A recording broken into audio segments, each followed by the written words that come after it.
Boa noite, amada igreja. Quem vos fala é o Alexandre. Me foi solicitado que trouxesse uma meditação sobre um dos frutos do Espírito, a longanimidade.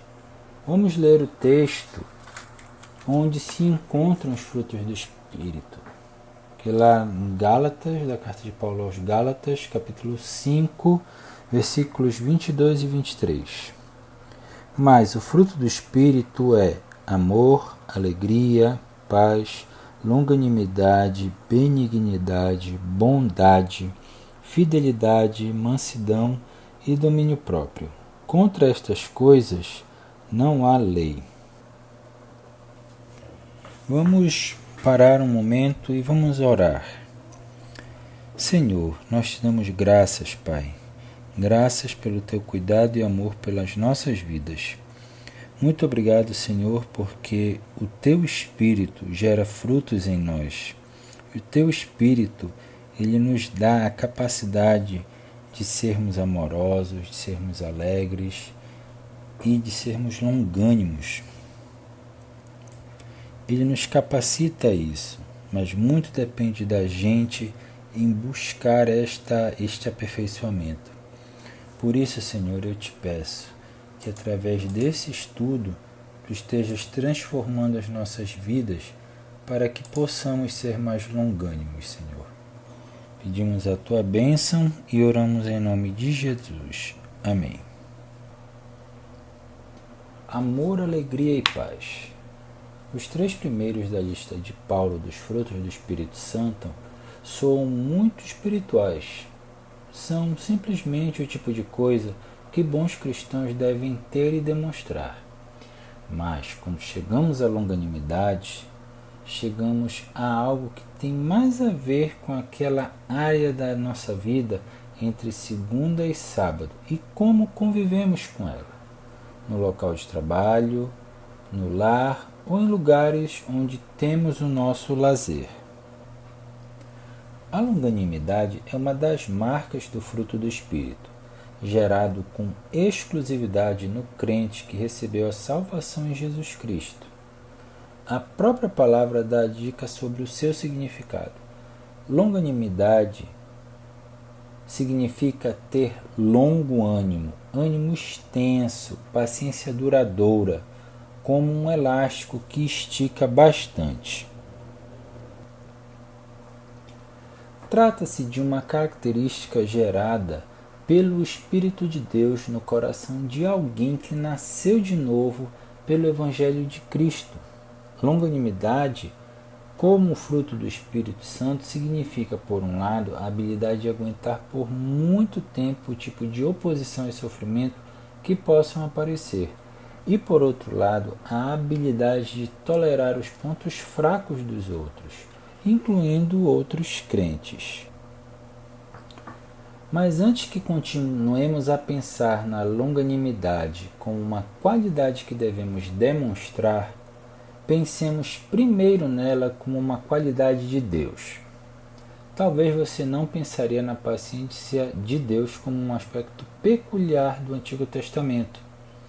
Normalmente se pensa no chamado Deus do Antigo Testamento como sempre irado ou repentinamente irado. E certamente há histórias no Antigo Testamento onde a justificada ira de Deus se irrompe. A primeira descrição que Deus dá de si mesmo em Êxodo 34:6 é quando diz a Moisés: Senhor, meu nome é o Senhor, Deus compassivo e misericordioso, paciente e cheio de amor. Paciente, longânimo, é do caráter de Deus. A paciência, a longanimidade faz parte do caráter de Deus.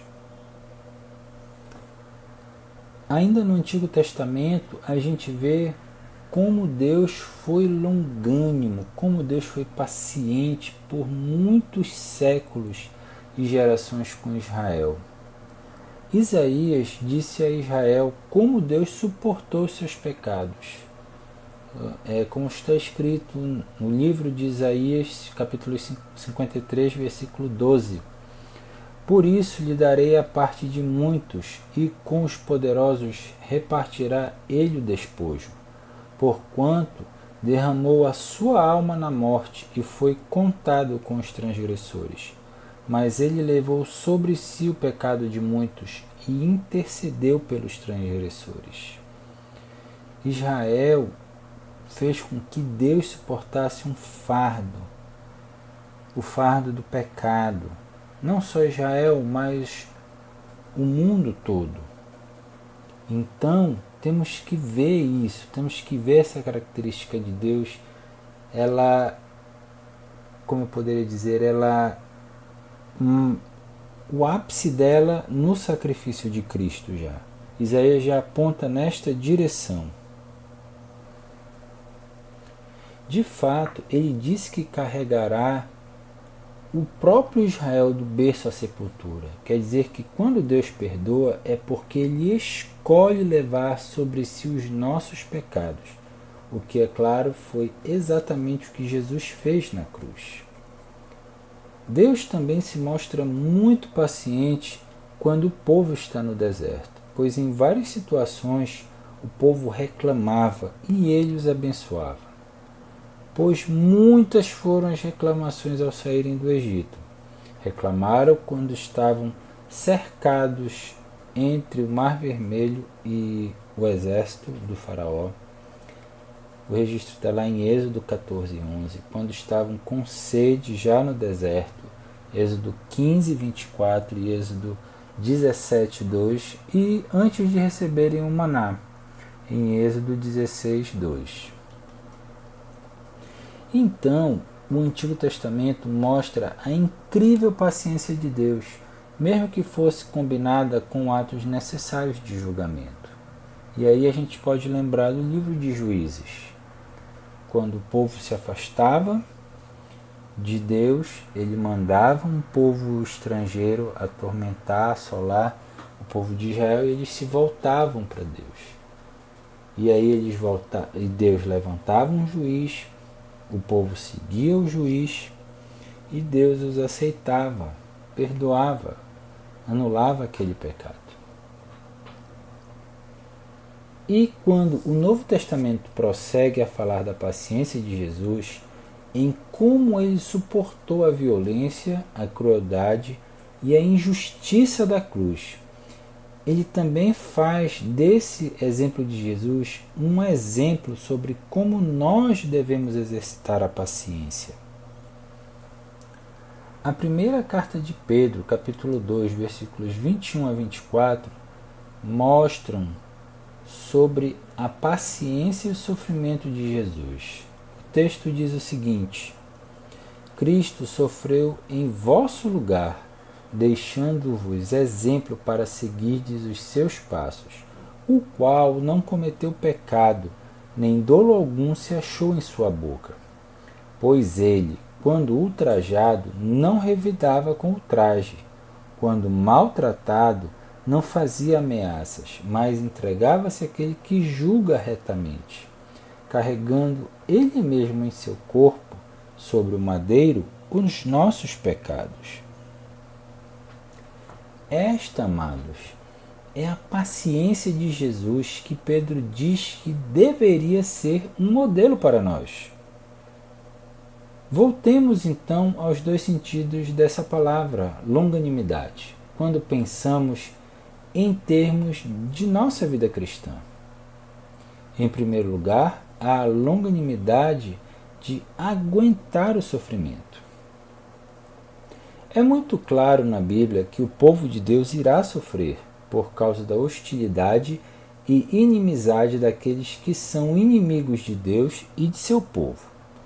Então, o exemplo de Cristo que acabo de citar é crucial para nós, não só pelo fato de ele ter sofrido, mas como ele aguentou. Ouça o que Pedro tem a dizer novamente em 1 Pedro capítulo 4, versículo 12. Ele diz aos cristãos: Amados, não estranheis o fogo ardente que surge no meio de vós, destinados a provar-vos, como se alguma coisa extraordinária vos estivesse acontecendo. Pelo contrário, alegrai-vos na medida em que sois coparticipantes dos sofrimentos de Cristo. Por isso também os que sofrem segundo a vontade de Deus encomendem a sua alma ao Criador, na prática do bem. A mensagem de Pedro, basicamente, é que quando cristãos sofrem, não deve haver surpresa, nem retaliação, mas também nenhuma desistência. Continue na prática do bem. Nós sabemos que milhões dos nossos irmãos e irmãs cristãos ao redor do mundo sabem exatamente o que isso significa. Pensem na perseguição que há na janela 1040. Pensem na perseguição que há na África onde se pratica o islamismo, dentro do budismo. Essas pessoas sofrem, essas pessoas perdem tudo para guardar a sua fé.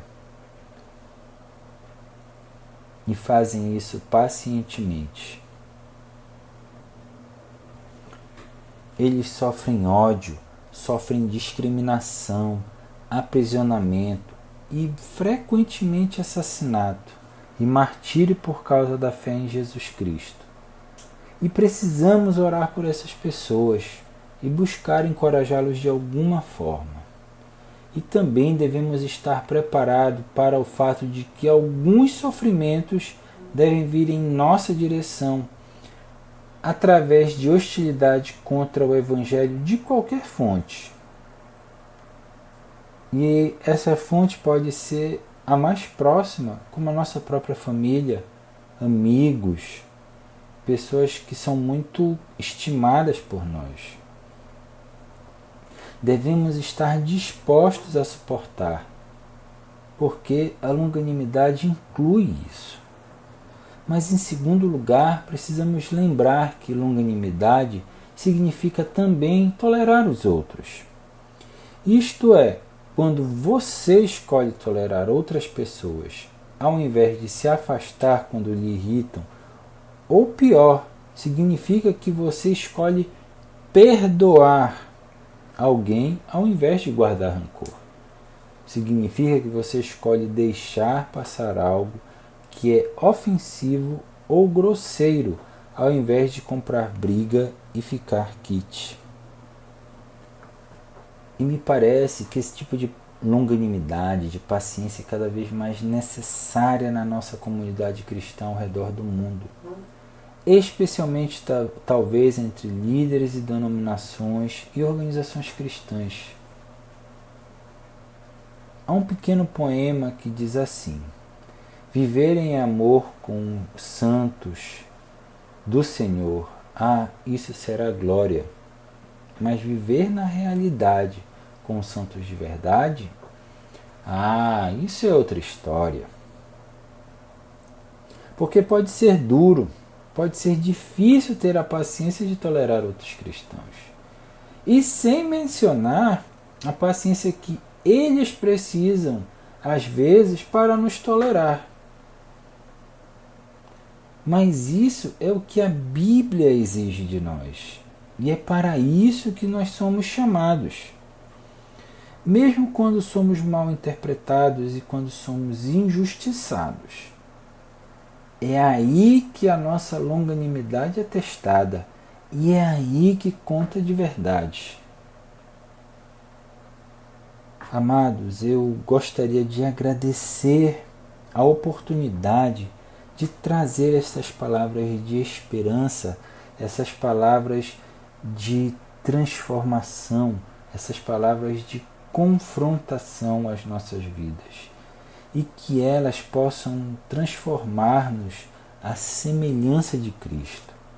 Eu queria dar uma boa noite a todos e pedir que não esqueçam de orar pela igreja, pela nossa denominação, por nossos irmãos que estão acamados, pela situação do nosso país, pelos nossos governantes e principalmente para que Deus nos dê ousadia para anunciar o Evangelho de Cristo, pois nossos tempos necessitam de que as pessoas ouçam esse Evangelho, pois só Ele é capaz de salvar e recuperar as pessoas.